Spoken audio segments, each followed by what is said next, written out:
우리가 줄 때까지 기다려라. 너희에게 대안은 없다. 러시아의 칼끝이 국경 턱 밑까지 다가온 절체절명의 순간.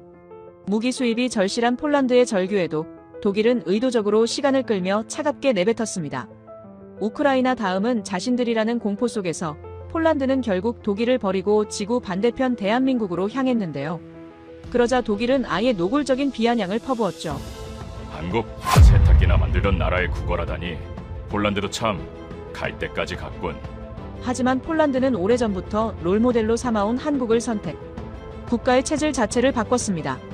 유럽의 배관공이라 멸시받던 폴란드. 어떻게 대륙의 방패로 돌변해 유럽의 질서를 뒤집었을까요? 오만했던 독일의 입을 침묵하게 만든 대한민국의 무서운 실체를 지금 공개합니다.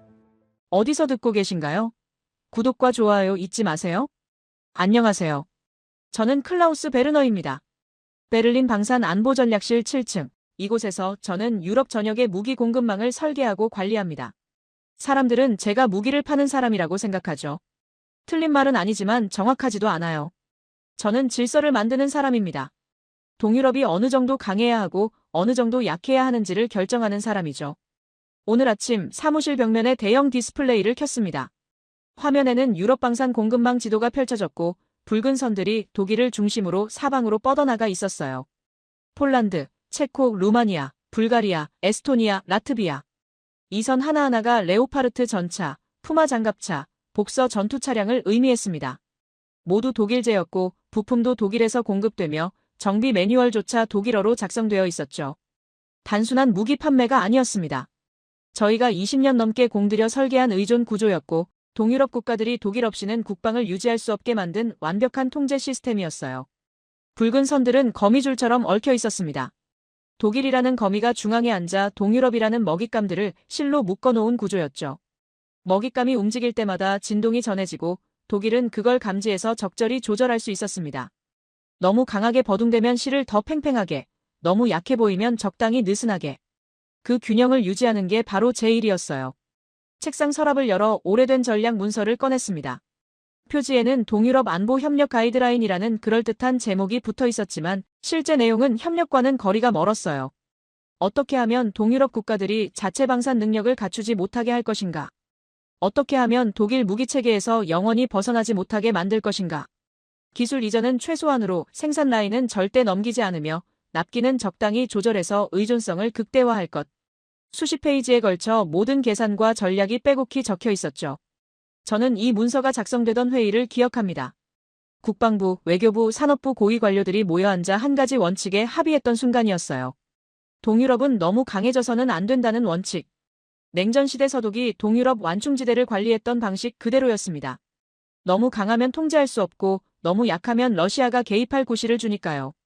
적당히 불안하고 적당히 의존적인 상태, 그 절묘한 균형점을 찾는 게 독일 외교안보 전략의 핵심이었죠.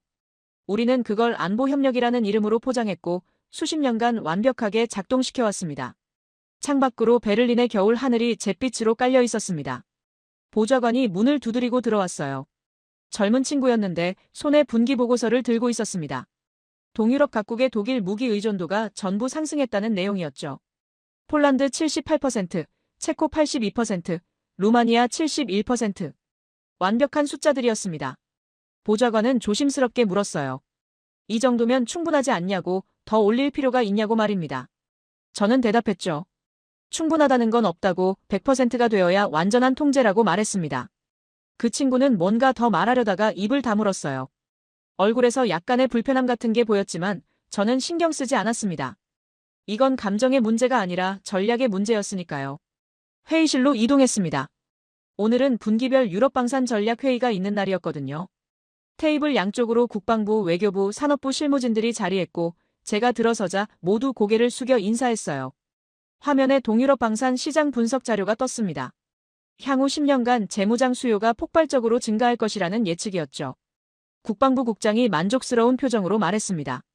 독일 방산 업체들에게는 황금기가 올 거라고 이 기회를 잘 활용해야 한다고 말이죠. 저는 속으로 고개를 저었어요. 저 사람은 아직도 모르는군요. 중요한 건 돈이 아니라 통제라는 걸 말입니다. 외교부 차관이 발언권을 얻어 물었습니다. 동유럽 국가들의 자체 방산 육성 요구가 계속 들어오는데 어떻게 대응할 것이냐고 말이에요. 저는 답했죠. 기술 이전은 최소한으로 하되 마치 협력하는 것처럼 보이게 해야 한다고 그들이 뭔가 배우고 있다는 착각을 주면서 실제로는 핵심 기술을 절대 넘기지 않는 방식이라고 말했습니다. 차관은 고개를 끄덕이며 메모했어요. 산업부 국장이 손을 들었습니다. 일부 동유럽 국가들이 다른 나라 무기 구매를 검토하고 있다는 정보가 있다고 말하더군요. 저는 잠시 생각하다가 대답했습니다. 그건 문제가 안 된다고 어차피 독일 무기 체계와 호환되지 않으면 결국 독일로 돌아올 수밖에 없다고 말했죠. 우리는 이미 표준을 만들어놨고 그 표준에서 벗어나는 순간 모든 게 쓸모 없어지니까요. 회의가 끝나고 사무실로 돌아왔습니다. 책상 위에는 각국에서 온 일상적인 문의 서류들이 쌓여 있었어요. 납기 일정, 부품 공급, 정비 교육. 모두 루틴한 업무였습니다. 저는 하나하나 검토하며 표준 답변을 준비했죠. 최선을 다하고 있지만 일정상 시간이 필요하다는 독일 시스템을 믿어달라는 언제나 쓰던 그 문구들이었습니다. 저는 이 구조를 만드는데 15년을 바쳤습니다. 처음 이 부서에 들어왔을 때 선배들은 저에게 한 가지 원칙을 가르쳐줬어요. 동유럽은 절대 독립 변수가 되어서는 안 된다는 것. 그들은 언제나 종속 변수여야 하고 독일이라는 방정식 안에서만 의미를 가져야 한다는 거였죠. 저는 그 원칙을 철저히 따랐고 덕분에 지금 이 자리까지 올라왔습니다. 국가는 동등하지 않습니다. 이건 냉정한 현실이에요. 누군가는 설계하는 쪽이어야 하고 누군가는 설계된 대로 움직여야 합니다. 서유럽은 전자고 동유럽은 후자였죠. 2차 대전 이후 수십 년간 이 구도는 한 번도 흔들린 적이 없었습니다. 냉전 시대에도 냉전이 끝난 후에도 독일은 언제나 유럽의 중심이었고 동유럽은 주변부였어요. 이건 단순한 경제력이나 군사력의 차이가 아니었습니다. 세계를 바라보는 시각 자체가 달랐죠. 독일은 규칙을 만들고 동유럽은 그 규칙을 따랐습니다. 독일은 질서를 설계하고 동유럽은 그 질서 안에서 움직였어요. 저는 컴퓨터를 끄며 생각했습니다. 이 시스템이 무너질 가능성이 있을까 하고 말이에요. 동유럽 국가들이 독일 없이 자립할 수 있을까?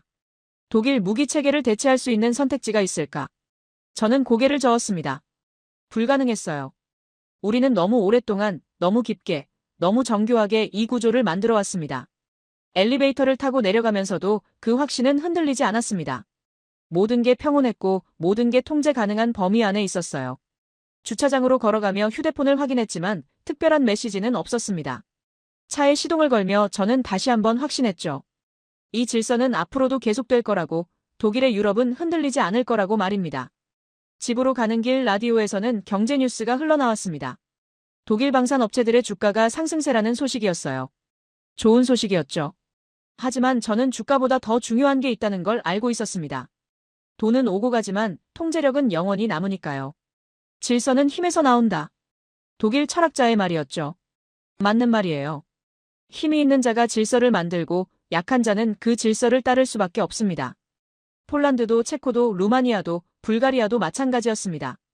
이들은 독일이 만든 질서 안에서 움직이고 있었고 독일이 허락한 만큼만 강해질 수 있었으며 독일이 설정한 한계 안에서만 안보를 유지할 수 있었죠. 이게 유럽의 현실이었고 이건 앞으로도 변하지 않을 거라고 저는 믿었습니다. 창밖으로 베를린의 밤이 깊어갔습니다. 도시의 불빛들이 질서정연하게 배열되어 있었어요. 마치 제가 관리하는 유럽 방산 지도처럼 말입니다. 각자의 자리에서 정해진 역할을 하며 독일이 설계한 시스템 안에서 완벽하게 작동하는 불빛들. 저는 그 광경을 바라보며 미소 지었습니다. 그날 밤 잠들기 전 저는 다시 한번 생각했어요.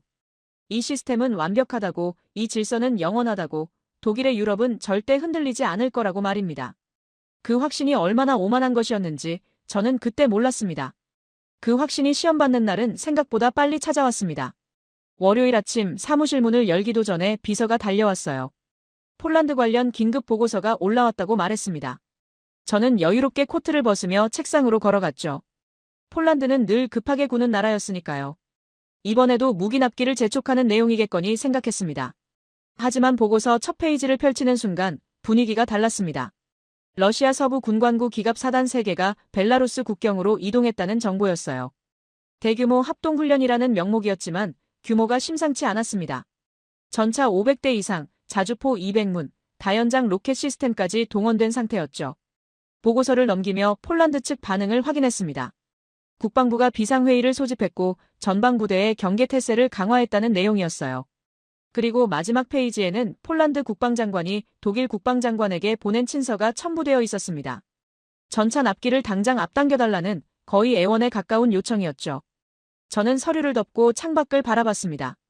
베를린의 아침은 평온했어요. 러시아가 벨라루스에서 뭘 하든 여기는 아무 일도 없었습니다. 독일에게 러시아는 위협이 아니라 협상 대상이었으니까요. 하지만 폴란드에게는 달랐죠. 국경 너머에 전차 500대가 있다는 건 그들에게는 실존적 위협이었습니다. 오전 10시 긴급 대책회의가 소집됐습니다. 국방부, 외교부, 정보부 실무진들이 모여 앉았어요. 화면에는 벨라루스의 폴란드 국경 지역 지도가 떠 있었고 러시아 부대 배치 현황이 붉은 점으로 표시되어 있었습니다. 정보부 분석관이 브리핑을 시작했죠. 러시아의 의도는 불명확하지만 폴란드에 대한 압박은 분명하다는 내용이었습니다. 실제 침공 가능성은 낮지만 심리전 효과는 충분하다고 분석했어요. 폴란드는 이미 패닉 상태에 빠져 있고 독일에게 무기 지원을 강하게 요청하고 있다는 말도 덧붙였습니다. 국방부 차관이 물었습니다. 우리가 어떻게 대응해야 하냐고 말이에요. 폴란드의 요청을 들어줘야 하지 않겠느냐고 물었죠. 회의실에 잠시 침묵이 흘렀습니다. 모두가 제 반응을 기다리고 있었어요. 저는 천천히 입을 열었습니다. 폴란드의 불안은 이해한다고 하지만 독일의 생산 일정을 갑자기 바꿀 수는 없다고 말했습니다. 레오파르트 전차 생산 라인은 스페인과 이탈리아에 분산되어 있고 부품 공급망도 복잡하게 얽혀 있다고 설명했죠. 설령 지금 당장 생산을 시작해도 최소 6개월은 걸린다고, 이건 기술적 한계라고 말했습니다. 외교부 국장이 조심스럽게 끼어들었어요. 하지만 폴란드 입장에서는 6개월이 너무 길지 않냐고, 최소한 일부라도 앞당길 방법이 없냐고 물었습니다. 저는 고개를 저었죠. 생산 라인을 재조정하면 다른 국가 납기에도 영향을 준다고, 독일은 신뢰를 지키는 나라라고 말했습니다. 사실 이건 절반의 거짓말이었습니다. 생산 라인이 복잡한 건 맞았지만 정말 급하다면 일정을 당길 방법은 있었어요. 다른 국가 주문을 뒤로 미루거나 추가 비용을 들여 야간 작업을 늘리면 됐습니다. 하지만 저는 그럴 생각이 없었죠. 폴란드가 너무 빨리, 너무 쉽게 무기를 손에 넣으면 안 됐으니까요. 회의가 끝나고 사무실로 돌아왔습니다. 책상 위에는 이미 폴란드 국방부에서 보낸 공식 서한이 도착해 있었어요. 표현은 외교적이었지만 내용은 간절했습니다. 레오파르트 전차 100대, 자주포 50문, 방공 시스템 20세트. 기존 계약 물량을 최대한 빨리 인도해달라는 요청이었죠. 저는 답장 초안을 작성하기 시작했습니다. 정중하지만 단호하게, 이해하지만 불가능하다는 내용으로 말이에요. 독일 방산 업체들은 최선을 다하고 있지만 현실적인 제약이 있다고 썼습니다. 품질 보증 절차를 생략할 수 없고 안전 검수를 건너뛸 수 없으며 국제 표준을 지켜야 한다고 적었죠. 오후 3시 폴란드 국방부 실무 책임자인 마렉 노바크가 화상회의를 요청했습니다. 저는 1시간 뒤로 일정을 잡았어요. 너무 빨리 응하면 안 됐으니까요. 4시가 되어 화면을 켰을 때 마렉의 얼굴은 피곤해 보였습니다. 그는 인사도 없이 바로 본론으로 들어갔어요. 클라우스, 우리 상황을 이해해달라고 말했습니다. 국경에 러시아 전차 500대가 있다고, 우리 전차 전력은 구형 장비가 대부분이라고, 독일의 도움 없이는 버틸 수 없다고 말했죠. 그의 목소리는 떨리고 있었습니다. 이건 연기가 아니었어요. 진짜 두려움이었습니다. 저는 침착하게 대답했습니다. 마렉, 우리도 당신들을 돕고 싶다고 말했죠. 하지만 생산 라인이 해외에 분산되어 있어서 즉각적인 대응이 어렵다고, 기술적 제약을 이해해달라고 말했습니다. 마렉은 잠시 침묵했어요. 그러더니 다시 물었습니다. 정말 방법이 없냐고, 일부라도 당길 수 없냐고 말이죠. 저는 고개를 저었습니다. 품질을 희생할 수는 없다고, 독일제 무기는 신뢰가 생명이라고 말했어요. 만약 검증 절차를 생략하고 인도했다가 문제가 생기면 누가 책임지냐고 반문했습니다. 마렉은 할 말을 잃은 듯 했어요. 화면 너머로 그가 주먹을 쥐는 게 보였습니다. 그는 마지막으로 한 가지를 물었습니다. 그럼 최소한 언제쯤 받을 수 있냐고 확정 일정을 알려달라고 말했어요. 저는 서류를 펼쳐 보이며 대답했죠. 현재 계획으로는 첫 번째 배치가 8개월 후라고, 전량 인도는 18개월이 걸린다고 말했습니다. 마렉의 얼굴이 굳었어요. 18개월이면 너무 늦다고, 그때까지 뭘 가지고 버티냐고 물었습니다. 저는 침착하게 대답했습니다. 기존 장비를 최대한 활용하라고, 독일 기술진이 정비 지원을 강화하겠다고 말했죠. 그리고 덧붙였습니다. 알잖아요, 마렉. 대안은 없잖습니까? 러시아제를 쓸 순 없고 미국제는 독일 시스템과 호환이 안 되니까요. 결국 독일을 기다리는 수밖에 없다고 말했습니다. 마렉은 아무 말도 하지 않았습니다. 그냥 화면을 꺼버렸어요. 저는 의자에 기대며 작게 웃었습니다. 예상된 반응이었죠. 절박한 나라는 언제나 이렇게 무너졌습니다. 처음엔 강하게 요구하다가 결국엔 독일의 일정을 받아들이는 거였어요. 저녁 무렵 보좌관이 들어와 추가 보고를 했습니다. 폴란드가 다른 유럽 국가들에도 무기 지원을 타진하고 있다는 정보였어요. 프랑스, 영국, 이탈리아. 하지만 모두 같은 대답을 했다고 합니다. 생산 여력이 없다고, 기존 계약을 우선해야 한다고 말이죠. 저는 고개를 끄덕였습니다. 유럽은 하나의 시스템이었고 그 시스템은 독일이 설계한 거였으니까요. 창밖으로 베를린의 저녁 불빛이 켜지고 있었습니다. 저는 책상을 정리하며 생각했어요. 폴란드는 지금 벼랑 끝에 서 있지만 결국 독일로 돌아올 거라고 말입니다. 러시아 위협이 현실이든 과장이든 폴란드에게는 선택지가 없었으니까요. 독일 무기를 기다리거나 아니면 아무것도 없이 버티거나 둘 중 하나였습니다. 집으로 가는 차 안에서 뉴스를 들었습니다. 폴란드 정부가 국가안보특별 담화를 발표했다는 소식이었어요. 대통령이 직접 나와 국민들에게 안심시키려 애쓰고 있다고 했습니다. 하지만 그의 목소리에서 불안이 느껴졌죠. 저는 라디오를 껐습니다. 폴란드의 불안은 제 문제가 아니었으니까요. 하지만 제가 몰랐던 게 하나 있었습니다. 벼랑 끝에 선 나라는 때때로 예상치 못한 선택을 한다는 것. 독일이 아닌 다른 곳을 보기 시작한다는 것. 그리고 그 시선이 향하는 곳이 지구 반대편의 한 나라라는 것을요. 2주가 지났습니다. 이상한 일이 벌어지고 있었어요. 폴란드에서 연락이 뚝 끊긴 겁니다. 마렉이 그렇게 절박하게 매달리던 전차 납기 독촉도, 국방장관 명의의 친서도, 실무진의 항해 전화도 모두 사라졌어요. 마치 그들이 포기한 것처럼 보였습니다. 월요일 아침 정례회의에 들어섰을 때 분위기가 묘했습니다. 국방부, 외교부, 정보부 실무진들이 자리에 앉아 있었는데 모두 어딘가 긴장한 표정이었어요. 제가 앉자 정보부 분석관이 프레젠테이션을 시작했습니다. 화면에 폴란드 관련 데이터가 떴습니다. 지난 2주간의 변화를 정리한 자료였어요. 첫 번째 항목이 눈에 들어왔습니다. 무기 도입 관련 문의 건수, 전월 대비 73% 감소. 저는 미간을 찌푸렸죠. 러시아 위협이 사라진 것도 아닌데 왜 갑자기 조용해진 걸까요? 다음 슬라이드가 넘어갔습니다. 납기 관련 독촉 건수, 전월 대비 89% 감소. 기술 지원 요청, 62% 감소. 숫자들이 계속 떨어지고 있었어요. 분석관은 목소리를 낮추며 설명했습니다. 폴란드가 독일과의 방산 협력에서 후퇴하고 있는 것으로 보인다고, 하지만 이유는 불명확하다고 말했죠. 국방부 차관이 손을 들었습니다. 그들이 포기한 건 아니냐고, 러시아 위협이 과장이었다는 걸 깨달은 게 아니냐고 물었어요. 저도 그렇게 생각하고 싶었습니다. 하지만 다음 슬라이드를 보는 순간 그게 아니라는 걸 알았죠. 화면에는 폴란드 국방부의 최근 활동 내역이 정리되어 있었습니다. 해외 출장 기록, 회의 일정, 자료 요청 목록. 그런데 패턴이 이상했어요. 무기 관련 자료 요청은 줄었지만 다른 종류의 자료 요청은 폭증하고 있었습니다. 산업정책 사례, 국가 발전 전략, 제조업 육성 모델, 기술 이전 시스템, 민관 협력 구조. 이게 무기를 사려는 나라가 찾는 자료가 아니었습니다. 이건 국가 시스템을 연구하는 자료였어요. 분석관은 화면을 넘기며 말했습니다. 특히 특정 국가들의 사례를 집중적으로 조사하고 있다고, 그중 하나가 한국이라고 말했죠. 회의실이 조용해졌습니다. 한국이라는 단어가 공기 중에 떠돌았어요. 저는 팔짱을 끼고 화면을 바라봤습니다. 다음 슬라이드에는 폴란드가 수집한 한국 관련 자료 목록이 떠 있었어요. 한국의 1960년대부터 2000년대까지 산업화 과정, 방산업체 육성 전략, 자체 무기 개발 이력, 기술 이전 정책, 수출 전략. 리스트가 한 페이지를 가득 채우고 있었습니다. 외교부 국장이 조심스럽게 물었습니다. 이게 무슨 의미냐고, 폴란드가 왜 한국을 연구하는 거냐고 말이에요. 분석관은 화면을 다시 넘겼습니다. 마지막 슬라이드였죠. 제목이 크게 떠 있었습니다. 한국형 국가 개조 모델 검토 정황. 저는 의자에 기대며 작게 웃었습니다.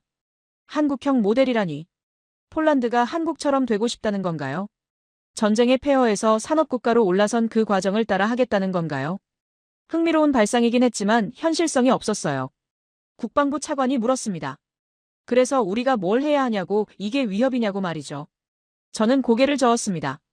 위협은 아니라고, 겁먹은 나라들이 가끔 이런 식으로 엉뚱한 선택지를 찾는다고 말했어요. 현실 도피의 일종이라고, 실제로 실행에 옮기기는 어렵다고 설명했습니다. 외교부 국장이 재차 물었습니다. 하지만 만약 폴란드가 정말로 한국과 협력한다면 어떻게 되냐고 말이에요. 저는 잠시 생각했습니다. 한국은 분명 방산 강국으로 성장했죠. K9 자주포, K2 전차 같은 무기들이 국제시장에서 인정받고 있었으니까요. 하지만 유럽은 달랐습니다. 저는 회의실을 둘러보며 대답했습니다. 유럽은 표준이 정해져 있다고, 나토 체계가 있고 독일 시스템이 기반이라고 말했어요. 설령 폴란드가 한국제 무기를 산다 해도 그건 기존 체계와 충돌할 거라고 설명했죠. 부품 호환도 안 되고 정비 시스템도 다르며 훈련 체계도 새로 만들어야 한다고 말했습니다. 결국 비용과 시간이 더 들 거라고, 그러니 현실을 보면 다시 독일로 돌아올 수밖에 없다고 결론 내렸어요. 회의실에 고개를 끄덕이는 사람들이 보였습니다. 제 논리는 합리적이었고 설득력이 있었어요. 하지만 한 사람만은 여전히 의구심을 품고 있었습니다. 정보부 분석관이었죠. 그는 조심스럽게 말했습니다. 하지만 폴란드의 자료 수집 범위가 단순히 무기 구매를 넘어선다고, 국가 시스템 전체를 연구하고 있다고 지적했어요.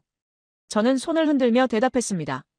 그게 바로 현실 도피라고, 당장 필요한 건 전차인데 국가 모델을 연구하고 있다는 게 말이 되냐고 반문했죠. 이건 시간 낭비일 뿐이라고 단언했습니다. 회의가 끝나고 사무실로 돌아왔습니다. 보좌관이 따라 들어오며 파일을 건넸어요. 폴란드 관련 추가 정보였습니다. 최근 2주간의 통신 기록, 회의 일정, 출장 내역이 정리되어 있었죠. 저는 파일을 넘기며 검토했습니다. 정말로 연락이 줄어들었더군요. 하지만 그게 꼭 나쁜 신호는 아니었습니다. 침묵은 때때로 항복의 전조였으니까요. 그들이 조용히 독일의 일정을 받아들이고 있는 거라고 저는 해석했어요. 보좌관은 문 앞에 서서 조심스럽게 물었습니다. 정말 괜찮은 거냐고, 뭔가 조치를 취해야 하는 건 아니냐고 말이죠. 저는 창밖을 보며 대답했습니다. 필요 없다고, 폴란드는 곧 알게 될 거라고 말했어요. 보좌관은 더 묻지 않고 나갔습니다. 오후 내내 저는 평소처럼 일했습니다. 다른 국가들의 무기 도입 문의에 답하고 납기 일정을 조율하며 기술 지원 계획을 검토했어요. 모든 게 정상적으로 돌아가고 있었습니다. 폴란드 하나가 조용하다고 해서 유럽 전체 시스템이 흔들리는 건 아니었죠. 책상에 앉아 마지막 서류를 정리할 때였습니다. 문득 오늘 회의에서 나왔던 슬라이드가 떠올랐어요. 한국형 국가 개조 모델 검토 정황. 그 제목이 계속 머릿속을 맴돌았습니다. 저는 고개를 저었죠. 설마 폴란드가 그런 무모한 시도를 하겠어요. 수십 년이 걸린 한국의 산업화를 전혀 다른 환경의 폴란드가 재현한다는 게 말이 안 됐습니다. 저녁 6시 사무실을 나서며 저는 생각했습니다. 내일이면 폴란드에서 다시 연락이 올 거라고, 결국 그들은 독일 없이는 안 된다는 걸 깨달을 거라고 말이죠. 주차장으로 걸어가는 동안 베를린의 저녁 하늘은 맑았습니다. 차에 시동을 걸며 저는 확신했어요. 이건 일시적인 혼란일 뿐이라고 말입니다. 하지만 제가 몰랐던 건 폴란드가 이미 선택을 끝냈다는 사실이었습니다. 그 확신은 사흘 만에 흔들렸습니다. 목요일 오전, 보좌관이 급히 들어왔어요. 평소와 달리 노크도 없이 문을 열더군요. 손에 빨간 표시가 된 긴급 보고서를 들고 있었습니다. 저는 전화를 끊고 보좌관을 바라봤습니다. 그는 숨을 고르며 보고서를 책상 위에 놓았어요. 표지에는 폴란드, 한국 접촉 정황, 확인이라는 제목이 적혀 있었습니다. 저는 눈썹을 치켜 올리며 첫 페이지를 펼쳤죠. 정보부 요원이 작성한 보고서였습니다. 폴란드 국방부 실무진이 지난주 서울을 방문했다는 내용이었어요. 공식 일정은 아니었고 비공개로 진행됐다고 적혀 있었습니다. 방문 목적은 불명확하지만 한국 방산업체 및 정부 관계자와 접촉한 것으로 확인됐다고 했죠. 저는 보고서를 덮고 보좌관을 봤습니다. 그는 긴장한 표정으로 서 있었어요. 저는 물었죠. 이게 전부냐고, 다른 정보는 없냐고 말입니다. 보좌관은 고개를 저었어요. 현재로서는 이게 전부라고, 하지만 추가 정보를 수집 중이라고 대답했습니다.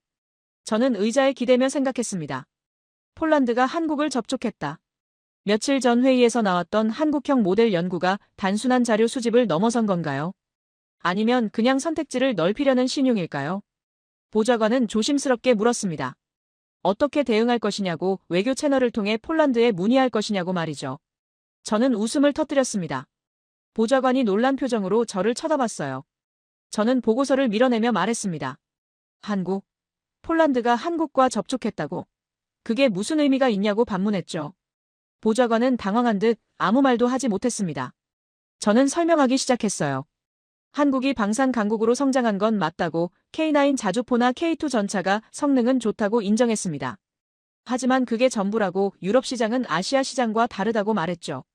유럽에는 수십 년간 쌓인 독일 시스템이 있고 나토 표준이 있으며 검증된 전통이 있다고 강조했습니다. 한국제 무기는 아무리 발전했어도 독일 무기를 넘을 수 없다고 단언했어요. 왜냐하면 이건 단순히 성능의 문제가 아니었으니까요. 신뢰의 문제였고 역사의 문제였으며 시스템의 문제였습니다. 독일은 2차 대전 이후 70년 넘게 유럽 방산을 이끌어왔어요. 레오파르트 전차는 나토 표준이었고 독일 기술은 유럽의 기준이었습니다. 반면 한국은 어떤가요? 불과 몇십 년 전까지만 해도 원조를 받던 나라였습니다. 산업화에 성공했고 경제대국이 됐지만 그게 방산 전통과 같은 건 아니었죠. 전투에서 검증된 역사도 부족했고 유럽 전장 경험도 없었습니다. 아무리 성능이 좋아도 검증과 전통이 없으면 유럽에서는 통하지 않았어요. 보좌관이 조심스럽게 끼어들었습니다. 하지만 한국이 최근 폴란드에 관심을 보이고 있다는 정보도 있다고 양국 간 협력 논의가 진행 중일 가능성이 있다고 말했어요. 저는 고개를 저었습니다. 관심을 보이는 것과 실제로 계약을 맺는 건 천지 차이라고 폴란드가 설령 한국과 이야기를 나눈다 해도 결국 현실을 보게 될 거라고 말했죠. 저는 책상 위에 파일을 펼쳐 보좌관에게 보여줬습니다. 폴란드의 현재 무기체계 목록이었어요. 레오파르트 2 전차, 크랩 자주포, 로소마크 장갑차. 모두 독일 기술 기반이거나 독일 부품을 사용하는 장비들이었습니다. 이 체계를 버리고 한국제로 전환한다는 게 말이 되냐고 물었죠. 부품 하나를 바꾸려면 전체 공급망을 재구축해야 하고 정비 시스템을 새로 만들어야 하며 군 교육 체계까지 바꿔야 한다고 설명했습니다. 이건 단순히 무기를 사는 게 아니라 국방 시스템 전체를 뒤엎는 일이라고 그런 모험을 할 나라는 없다고 단언했어요. 특히 지금처럼 러시아 위협이 현실화된 상황에서는 더더욱 불가능하다고 덧붙였습니다. 보좌관은 고개를 끄덕이며 나갔습니다. 국과의 접촉이라니. 저는 다시 한번 작게 웃었죠.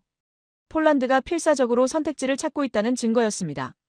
독일에게 매달리기는 자존심 상하니까 다른 곳을 기웃거리는 거였어요.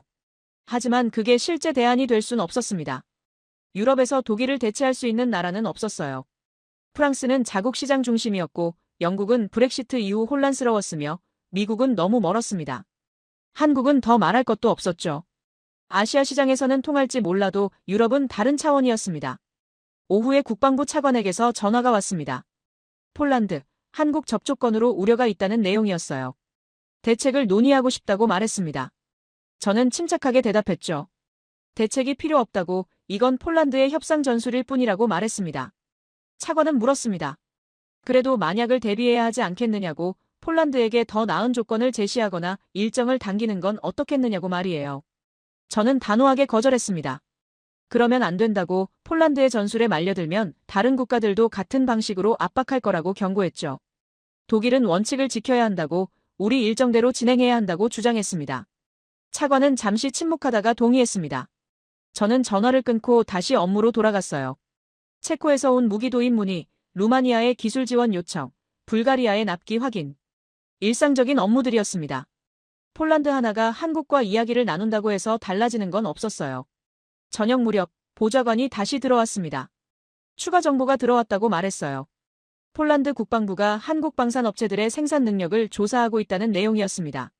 특히 전차와 자주포 생산 라인을 집중적으로 확인하고 있다고 했죠. 계속 모니터링은 하되 특별한 조치는 취하지 말라고 지시했어요. 폴란드가 한국을 알아보는 건 그들의 자유지만 결국 돌아올 곳은 독일뿐이라고 말했습니다. 보좌관은 고개를 숙이고 나갔죠. 창밖으로 베를린의 저녁이 내려앉고 있었습니다. 저는 책상을 정리하며 생각했어요. 한국이라는 카드를 꺼내든 폴란드의 심리를 말이죠. 그들은 독일에게 압박을 주고 싶은 거였습니다. 다른 선택지도 있다는 걸 보여주고 싶었던 거예요. 하지만 그건 허세일 뿐이었습니다. 사무실을 나서며 저는 확신했습니다. 폴란드의 한국 접촉은 시간 낭비일 뿐이라고 곧 그들도 깨달을 거라고 말이죠. 검증되지 않은 시스템으로 도박을 할 나라는 없었습니다. 특히 국가 안보가 걸린 상황에서는 더더욱요. 엘리베이터 안에서 저는 작게 미소 지었습니다. 한국이라니. 폴란드가 제법 창의적인 시도를 하고 있긴 했지만 현실은 냉정했어요. 유럽에서는 독일이 표준이었고 그 표준을 바꿀 수 있는 나라는 어디에도 없었습니다. 주차장으로 걸어가는 동안 저는 내일 일정을 떠올렸습니다. 프랑스 국방부와 화상회의, 이탈리아 무기 수출 승인 검토, 스페인 방산 협력 조율. 모든 게 계획대로 진행되고 있었어요. 폴란드 하나가 엉뚱한 곳을 기웃거린다고 해서 독일의 일정이 바뀌는 건 아니었습니다. 차에 시동을 걸며 저는 마지막으로 생각했습니다. 한국은 좋은 무기를 만들 수 있을지 몰라도 독일이 가진 신뢰와 전통과 시스템을 넘을 순 없다고 말이죠. 그건 제 인생 최대의 오산이었습니다. 며칠 뒤 화요일 오전, 저는 평소처럼 출근해서 컴퓨터를 켰어요. 이메일함을 열었을 때 제목 하나가 눈에 확 들어왔습니다. 긴급, 폴란드 관련 중대 사안. 발신자는 정보부 책임자였죠. 저는 이메일을 열었습니다. 본문은 짧았어요. 즉시 확인 요망. 첨부 파일 참조. 첨부된 파일을 클릭했을 때 화면에 사진 한 장이 떴습니다. 그 순간 제 손이 멈췄어요. 폴란드 그디니아 항구였습니다. 대형 화물선이 정박해 있었고 크레인이 무언가를 하역하고 있었어요. 줌을 당겨 확인하는 순간 저는 숨이 막혔습니다. 전차였어요. 그것도 한 대가 아니었습니다. 부두 위에 이미 10여 대가 줄지어 서 있었고 화물선에서는 계속해서 더 많은 전차들이 내려오고 있었죠. 저는 사진을 확대했습니다. 전차 포탑의 형태, 차체의 각도, 궤도의 디자인. 레오파르트가 아니었어요. 이건 K2 흑표였습니다. 한국제 전차였죠. 제 손이 떨리기 시작했습니다. 다음 사진을 열었습니다. 자주포였어요. K9 썬더. 이것도 한국제였습니다. 여러 대가 이미 하역을 마치고 트레일러에 실려 있었어요. 세 번째 사진에는 장갑차들이 보였습니다. 네 번째, 다섯 번째, 여섯 번째. 사진은 계속 이어졌고 모두 같은 장면이었습니다. 한국제 무기들이 폴란드 땅으로 들어오고 있었어요. 저는 급히 전화를 들어 정보부 책임자에게 걸었습니다. 연결음이 2번 울리자마자 그가 받았어요. 저는 묻지도 않고 소리쳤습니다. 이게 뭐냐고, 언제 계약이 체결된 거냐고, 왜 아무도 보고하지 않았냐고 말이죠. 정보부 책임자는 침착하게 대답했습니다. 계약은 3주 전에 체결됐다고, 완전히 비공개로 진행됐다고 말했어요. 독일 정보망을 완전히 우회했고 어떤 승인 절차도 거치지 않았다고 했습니다. 폴란드와 한국이 직접 거래했고 이미 1차 물량 인도가 시작됐다고 보고했죠. 저는 전화를 끊고 의자에 주저앉았습니다. 3주 전이라니. 제가 한국을 비웃고 있을 때 이미 계약은 끝나 있었던 겁니다. 제가 폴란드에 접촉을 협상 전술로 치부하고 있을 때 그들은 이미 무기를 싣고 있었던 거예요. 보좌관이 황급히 들어왔습니다. 긴급회의 소집 통보를 받았다고 30분 후 국방부 장관실에서 대책회의가 열린다고 말했어요. 저는 고개를 끄덕이며 일어났습니다. 다리가 후들거렸지만 겉으로는 침착함을 유지하려 애썼죠. 회의실에 들어갔을 때 이미 고위 관료들이 모여 있었습니다. 국방장관, 외교차관, 정보부장, 산업부 국장. 모두 굳은 표정으로 앉아 있었어요. 제가 자리에 앉자 국방장관이 입을 열었습니다. 누가 설명할 수 있냐고, 어떻게 이런 일이 벌어진 거냐고 물었습니다.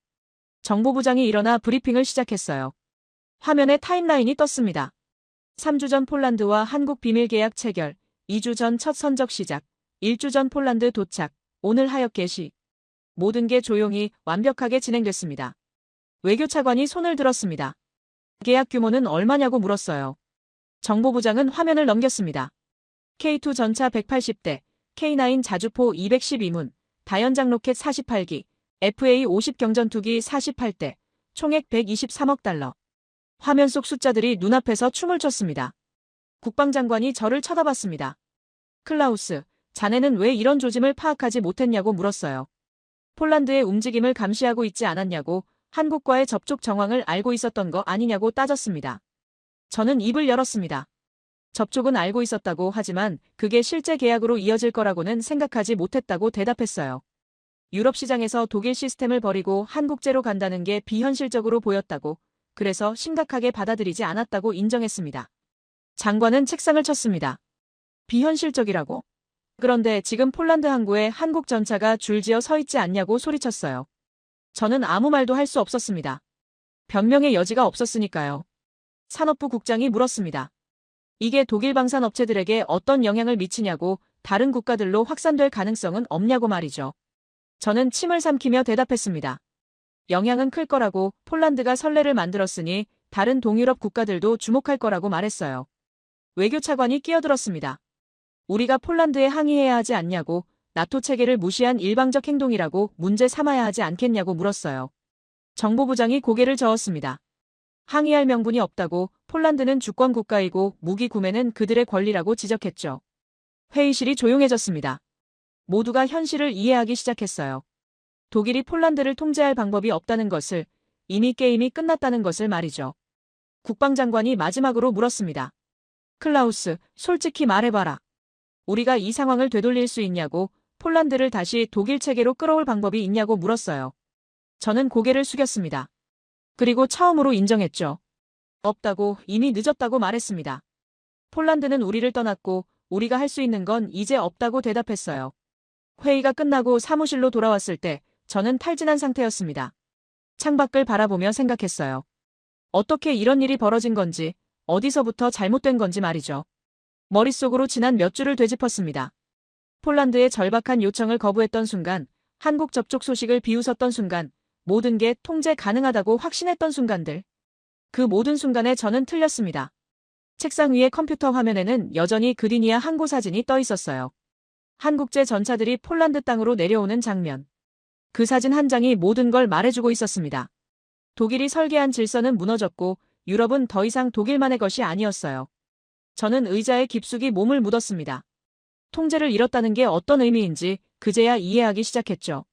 하지만 이건 시작일 뿐이었습니다. 진짜 충격은 아직 오지 않았어요. 진짜 충격은 사흘 후에 왔습니다. 금요일 오후 정보부에서 두 번째 보고서가 올라왔어요. 이번엔 보고서 제목부터 달랐습니다. 폴란드, 한국 협력 심층 분석. 무기 거래를 넘어선 구조. 저는 불길한 예감을 느끼며 파일을 열었습니다. 첫 페이지에는 폴란드 남부공단 지역 위성사진이 있었어요. 특정 구역이 붉은 선으로 표시되어 있었습니다. 저는 캡션을 읽었죠. 한국, 폴란드 합작 전차 공장 건설 예정지. 제 눈이 그 문장에 멈췄습니다. 공장이라고요? 다음 페이지를 넘겼습니다. 공장 설계도가 나왔어요. 완제품 조립 라인, 부품 생산 시설, 품질 검증 센터, 연구개발동. 이건 단순한 조립 공장이 아니었습니다. 완전한 생산 설비였죠. 설계도 하단에는 작은 글씨로 한국방산업체 로고가 찍혀 있었습니다. 저는 페이지를 계속 넘겼습니다. 기술 이전 계약서 사본이 나왔어요. K2 전차 생산 기술 이전, K9 자주포 제조 공정 전수, 장갑제 생산 노하우 공유. 리스트가 한참 이어졌습니다. 제 손이 다시 떨리기 시작했어요. 다음 장에는 인력 배치 계획이 있었습니다. 한국 기술진 120명 파견, 폴란드 엔지니어 300명 훈련, 공동 연구팀 구성. 이건 일회성 거래가 아니었어요. 장기 협력 체계였습니다. 저는 보고서를 덮고 창밖을 바라봤습니다. 머릿속이 복잡했어요. 무기를 산다는 건 알고 있었습니다. 하지만 이건 무기 구매가 아니었죠.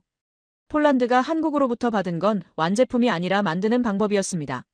다시 보고서를 펼쳤습니다. 정비체계 구축 계획이 나왔어요. 폴란드 전역에 한국식 정비센터 15개소 설치, 부품 공급망 자체 구축, 긴급수리 시스템 이전. 독일 정비체계에 의존하던 폴란드가 이제 자체 시스템을 갖추게 되는 거였습니다. 다음 페이지에는 교육 프로그램이 상세히 나와 있었어요. 폴란드군 교관 200명을 한국으로 파견해서 6개월간 집중훈련, 한국 교관단의 폴란드 현지 주둔 합동훈련 매뉴얼 제작. 이건 단순히 무기 사용법을 가르치는 게 아니었습니다. 전체 운용체계를 넘기는 거였어요. 저는 의자에 기대며 깨달았습니다. 한국이 폴란드에 판 건 무기가 아니었어요. 독립 능력이었습니다. 스스로 만들고 스스로 고치고 스스로 발전시킬 수 있는 완전한 시스템을 넘긴 겁니다. 보고서 마지막 장에는 재정 분석이 있었습니다. 초기 투자 비용, 공장 운영비, 기술 이전 비용. 숫자들이 빼곡했어요. 그런데 흥미로운 대목이 있었습니다. 장기적으로 보면 폴란드가 독일에서 완제품을 사는 것보다 훨씬 저렴하다는 분석이었죠. 게다가 수출 가능성까지 열려 있었습니다. 저는 전화를 들어 정보부 책임자에게 걸었습니다. 이 보고서가 확실한 정보냐고 물었어요. 그는 단호하게 대답했습니다. 복수 경로로 확인했다고, 이미 공장 기공식 날짜까지 잡혔다고 말했죠. 전화를 끊고 저는 생각에 잠겼습니다. 독일이 폴란드에게 했던 방식을 떠올렸어요. 무기는 팔되 기술은 주지 않기, 의존하게 만들되 자립은 맡기, 고객으로 묶어두되 경쟁자로 키우지 않기. 그게 독일 방식이었습니다. 한국은 정반대였어요. 무기를 팔면서 만드는 법도 가르쳐주고 고객을 파트너로 키우며 의존 관계가 아니라 협력 관계를 만들었습니다. 저는 그제야 이해했죠. 왜 폴란드가 독일을 버렸는지를 말입니다. 부품 공급망 구축 계획도 인상적이었습니다. 한국 협력 업체들이 폴란드에 직접 진출해서 부품 공장을 세운다고 했어요. 폴란드는 이제 독일 부품에 의존하지 않아도 됐습니다. 자체 공급망이 생기는 거였죠. 저는 보고서를 덮고 깊은 한숨을 내쉬었습니다. 이건 무기 판매가 아니었어요. 국가 능력을 통째로 이전하는 거였습니다. 한국은 폴란드에게 물고기를 준 게 아니라 물고기 잡는 법을 가르쳐 준 겁니다. 아니, 그보다 더 나아가 직접 양식장을 만드는 법까지 알려준 거였어요. 문득 며칠 전 회의에서 제가 했던 말이 떠올랐습니다. 유럽은 표준이 정해져 있다. 독일 시스템이 기반이다. 한국이 아무리 좋은 무기를 만들어도 이 생태계에 들어올 수 없다. 얼마나 오만한 말이었는지 이제야 깨달았죠. 한국은 독일 생태계에 들어오려 하지 않았습니다. 새로운 생태계를 만들었어요. 그것도 폴란드와 함께 말이죠. 독일이 관리하던 질서가 아니라 평등한 협력자 관계로 작동하는 새로운 질서였습니다. 저는 책상 서랍을 열어 예전에 작성했던 전략 문서를 꺼냈습니다. 동유럽 안보 협력 가이드라인. 겉은 협력이라고 쓰여 있었지만 속은 통제였던 그 문서를요. 페이지를 넘기며 읽어내려갔습니다. 기술 이전은 최소한으로, 자체 생산 능력은 억제, 의존성 극대화. 이 모든 전략이 이제 무의미해졌습니다. 한국은 독일과 정반대로 움직였어요. 기술을 적극 이전하고 자체 생산을 지원하며 의존이 아닌 협력을 만들었습니다. 그리고 그 결과 폴란드는 한국을 선택했죠. 창밖으로 베를린의 오후 햇살이 비스듬히 들어오고 있었습니다. 저는 그 빛을 바라보며 생각했어요. 독일이 잃은 건 단순히 폴란드라는 고객이 아니라는 걸 말이죠. 유럽을 설계할 수 있다는 독점적 지위, 동유럽을 통제할 수 있다는 확신, 독일 없이는 안 된다는 전제. 그 모든 게 무너지고 있었습니다. 보고서를 다시 펼쳐 마지막 페이지를 읽었습니다. 분석관의 결론이 적혀 있었어요. 폴란드, 한국 협력은 전통적인 무기 거래를 넘어선다. 이는 국가 발전 모델의 이전이며 새로운 안보 협력 패러다임의 시작으로 보인다. 저는 그 문장을 몇 번이나 다시 읽었습니다. 새로운 패러다임. 독일이 만든 패러다임이 아닌 다른 방식의 협력.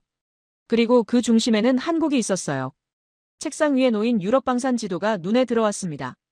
붉은 선들로 연결된 독일 중심의 네트워크. 하지만 이제 그 선 중 하나가 끊어졌어요. 폴란드로 향하던 선이 사라지고 대신 다른 선이 그어지고 있었습니다. 지구 반대편 한국으로 향하는 선이요. 저는 깊은 한숨을 내쉬며 의자에 몸을 기댔습니다. 통제를 잃었다는 게 무엇인지 이제 완전히 이해했어요. 단순히 고객을 잃은 게 아니었습니다. 게임의 규칙 자체가 바뀐 겁니다. 그리고 더 두려운 건 이게 끝이 아니라는 사실이었습니다. 다음 주 월요일, 저는 출근하자마자 이상한 분위기를 느꼈습니다. 복도에서 마주친 외교부 직원들이 수군거리고 있었고 국방부 과장이 급하게 걸어가는 모습이 보였어요. 사무실 문을 여는 순간 책상 위에 쌓인 빨간 파일들이 눈에 들어왔습니다. 저는 가장 위의 파일부터 열었습니다. 체코 국방부에서 보낸 공식 서한이었어요. 기존 레오파르트 전차 추가 도입 계약을 재검토하겠다는 내용이었습니다. 재검토라니 이미 합의된 계약인데요. 저는 다음 파일을 열었습니다. 루마니아였습니다. 독일제 장갑차 납기가 계속 지연되니 다른 옵션을 알아보고 있다는 통보였어요. 다른 옵션이라는 게 뭘 의미하는지 저는 알고 있었습니다. 세 번째 파일을 열었을 때 저는 숨이 막혔습니다. 에스토니아, 라트비아, 리투아니아. 발트 3국이 공동 명의로 보낸 서한이었습니다. 폴란드, 한국 협력 모델에 관심이 있으니 관련 정보를 공유해달라는 내용이었죠. 독일에게 묻는 게 아니라 폴란드에게 직접 연락하겠다는 말까지 적혀 있었어요. 저는 의자에 주저앉았습니다. 이게 무슨 일인가요? 일주일 만에 동유럽 전체가 움직이고 있었습니다. 전화벨이 울렸어요. 국방부 장관실에서 걸려온 긴급 호출이었습니다. 회의실에 도착했을 때 이미 모든 부처 고위 관료들이 모여 있었습니다. 표정들이 어두웠어요. 국방장관이 저를 보자마자 물었습니다. 클라우스, 지금 무슨 일이 벌어지고 있는 건가? 저는 아침에 받은 서한들을 설명했습니다. 체코의 계약 재검토, 루마니아의 다른 옵션 검토, 발트 3국의 폴란드 모델 관심. 그리고 오늘 아침 추가로 들어온 정보까지 보고했죠. 불가리아가 한국 방산 전시회 참관단을 파견했고 슬로바키아가 폴란드 대사관에 접촉했다는 내용이었습니다. 외교차관이 끼어들었습니다. 이건 연쇄 반응이라고 폴란드 사례가 촉매가 됐다고 분석했어요. 한 나라가 독일 시스템을 벗어나자 다른 나라들도 가능성을 보기 시작한 거라고 말했습니다. 정보부장이 스크린을 켰습니다. 화면에는 동유럽 국가들의 최근 움직임이 정리되어 있었어요. 각국 국방부 관계자들의 출장 기록, 접촉 내역, 회의 일정. 모두 한 방향을 가리키고 있었습니다. 폴란드와 한국이었죠. 산업부 국장이 보고했습니다. 독일 방산업체들에서 비상이 걸렸다고 동유럽 시장에서 주문이 급감하고 있다고 말했어요. 일부 업체는 생산 라인 축소를 검토 중이라고 덧붙였습니다. 국방장관이 책상을 쳤습니다. 대체 왜 이런 일이 벌어진 거냐고, 우리가 뭘 잘못한 거냐고 소리쳤어요.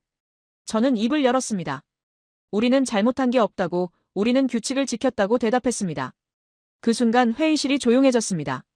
제 말을 곱씹는 듯한 침묵이었어요. 외교차관이 천천히 말했습니다. 그게 문제일지도 모른다고, 우리가 규칙을 지키는 동안 세상이 바뀌었는지도 모른다고 말했죠. 저는 반박하려 했지만 말이 나오지 않았습니다. 규칙을 지켰는데 왜 아무도 우릴 기다려주지 않는 걸까요? 저는 그제야 깨달았어요. 우리가 지킨 규칙은 우리가 만든 규칙이었고 동유럽 국가들은 그 규칙에 동의한 적이 없었습니다. 회의는 오후 내내 이어졌습니다. 대책을 논의했지만 뾰족한 수가 나오지 않았어요. 납기를 앞당기자는 의견이 나왔지만 이미 계약을 재검토하겠다는 나라들에게 무슨 소용이 있을까요? 가격을 낮추자는 제안도 있었지만 한국은 기술 이전까지 포함하고 있었습니다. 정보부장이 추가 보고를 했습니다. 폴란드 정부가 동유럽 국가들을 대상으로 설명회를 개최할 예정이라고 말했어요.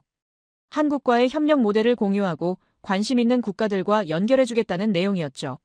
저는 그 말을 듣고 충격을 받았습니다. 폴란드가 이제 중개자 역할을 하고 있다니. 예전에는 독일이 그 역할이었어요. 동유럽 국가들이 무기가 필요하면 독일을 거쳐야 했고 독일이 허락해야 구매할 수 있었습니다. 하지만 이제 폴란드가 그 위치를 차지하고 있었어요. 회의가 끝나고 사무실로 돌아왔을 때 보좌관이 새로운 메시지를 전했습니다. 체코 국방부 실무진이 다음 주 폴란드를 방문한다고 한국 방산업체 관계자들과의 미팅도 예정되어 있다고 말했어요.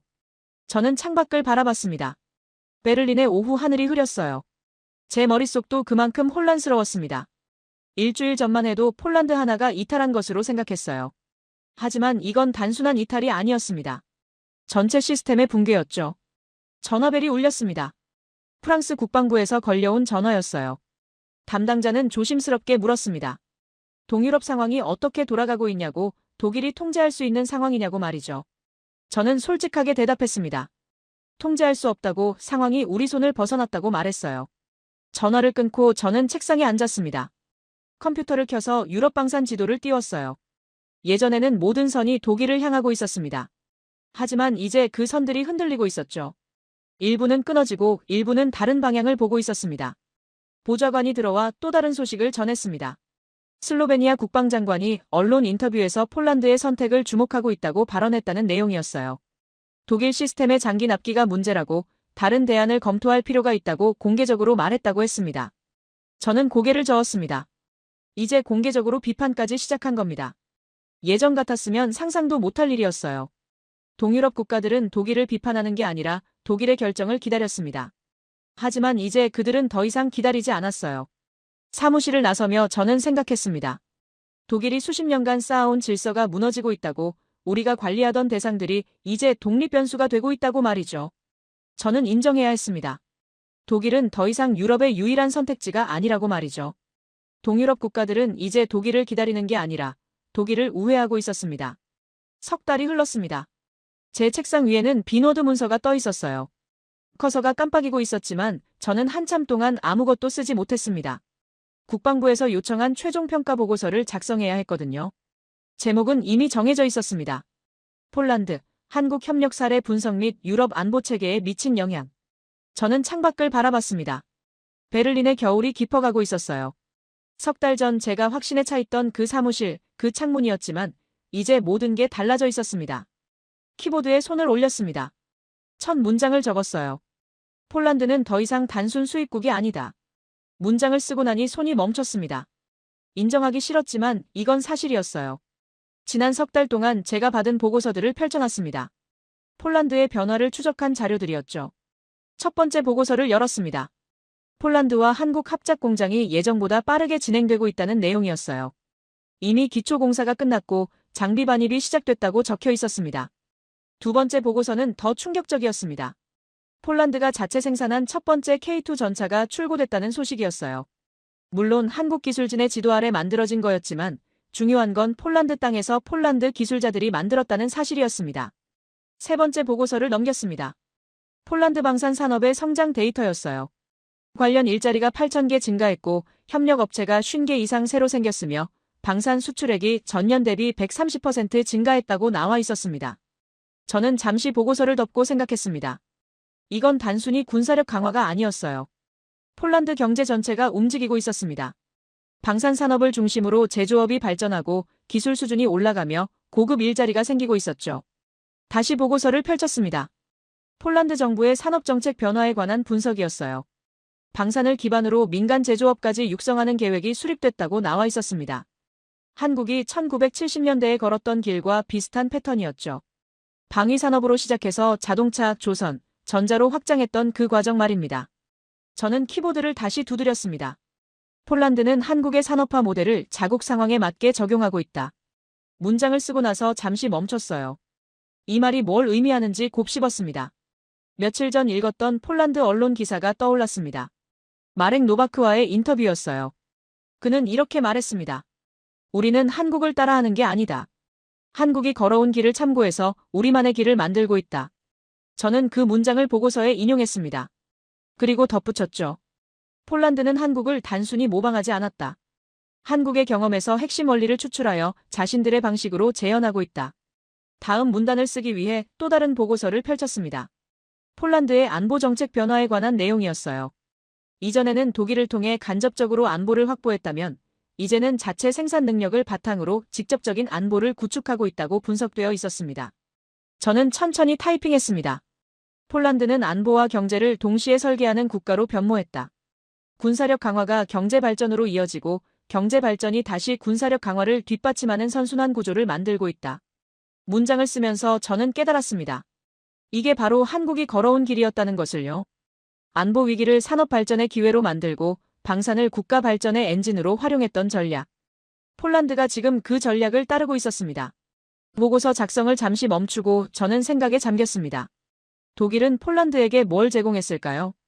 완제품 무기, 납기 지연, 기술 통제, 의존 관계. 우리는 그들을 고객으로만 받고 영원히 고객으로 남기를 원했습니다. 반면 한국은 뭘 제공했을까요? 무기와 함께 생산 기술, 자립 능력, 협력 관계, 성장 가능성. 한국은 폴란드를 고객이 아니라 파트너로 받고 함께 성장하기를 원했습니다. 저는 다시 키보드를 두드렸습니다. 독일은 폴란드를 관리 대상으로 간주했다. 적당히 약하게, 적당히 의존적으로 유지하려 했다. 반면 한국은 폴란드를 잠재적 파트너로 봤다. 강해질 수 있는 능력을 제공하고 스스로 성장할 수 있는 기반을 만들어줬다. 문장을 쓰고 나니 가슴이 먹먹했습니다. 이건 단순히 비즈니스 전략의 차이가 아니었어요. 세계관의 차이였습니다. 독일은 위계를 믿었고 한국은 협력을 믿었죠. 독일은 통제를 추구했고 한국은 공존을 추구했습니다. 보고서의 마지막 부분을 작성하기 시작했습니다. 손가락이 저절로 움직이는 것 같았어요. 폴란드의 변화는 단순한 무기체계 교체가 아니다. 이는 국가 발전 전략의 전환이며 새로운 안보 패러다임의 시작이다. 잠시 멈췄다가 다음 문장을 이어갔습니다. 한국은 폴란드에게 무기를 판 게 아니라 국가가 강해지는 법을 보여줬다. 위기를 기회로 바꾸는 법, 의존에서 자립으로 나아가는 법, 통제받는 대상에서 독립적 주체가 되는 법을 가르쳐줬다. 저는 잠시 화면을 바라봤습니다. 제가 쓴 문장들이 낯설게 느껴졌어요. 몇 달 전에 저라면 절대 쓰지 않았을 문장들이었습니다. 하지만 이제는 이게 진실이라는 걸 알고 있었죠. 마지막 문단을 작성하기 위해 깊은 숨을 들이쉬었습니다. 그리고 천천히 타이핑하기 시작했어요. 결론적으로 독일은 폴란드를 관리하려 했고 한국은 폴란드에게 성장하는 법을 보여줬다. 독일은 그들을 종속 변수로 남기려 했고 한국은 그들이 독립 변수가 되도록 도왔다. 이것이 독일이 폴란드를 잃은 근본적인 이유이며 한국이 폴란드의 파트너가 된 이유다. 마지막 문장을 쓸 차례였습니다. 저는 잠시 망설였어요. 하지만 쓰지 않을 수 없었습니다. 이게 제가 석 달 동안 깨달은 진실이었으니까요. 우리는 질서를 지키려 했지만 그 질서는 우리만을 위한 것이었다. 우리는 규칙을 따랐지만 그 규칙은 타인을 묶기 위한 것이었다.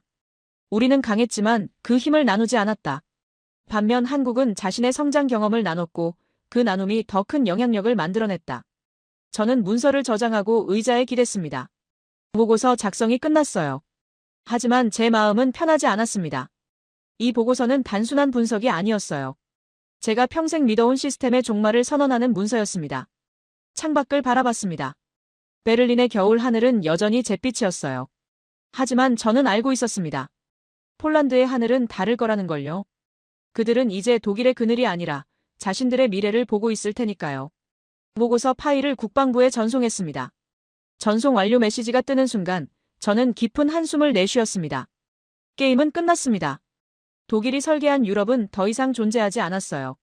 새로운 질서가 만들어지고 있었고 그 중심에는 한국과 폴란드가 있었습니다. 저는 컴퓨터를 끄고 사무실을 나섰습니다. 복도를 걸으며 생각했어요. 오만이 얼마나 큰 대가를 치르게 하는지를 말이죠. 엘리베이터 문이 닫히는 순간 저는 마지막으로 인정했습니다. 우리는 졌다고. 완전히, 그리고 철저하게.